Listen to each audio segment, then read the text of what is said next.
You ask Tiger to solve.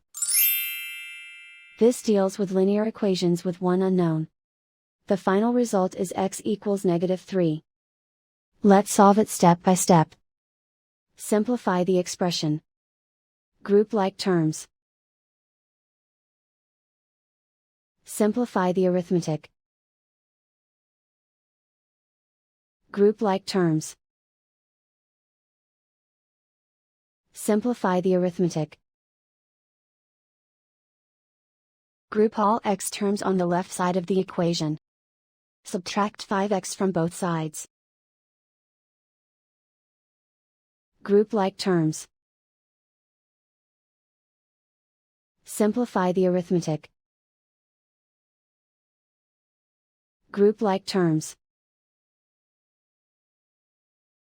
Simplify the arithmetic. Group all constants on the right side of the equation. Add 12 to both sides. Simplify the arithmetic.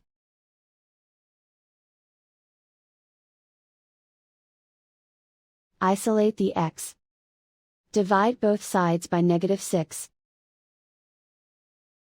Cancel out the negatives.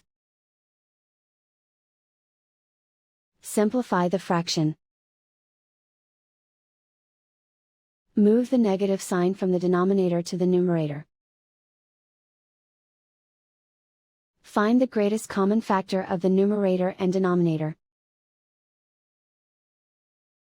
Factor out and cancel the greatest common factor.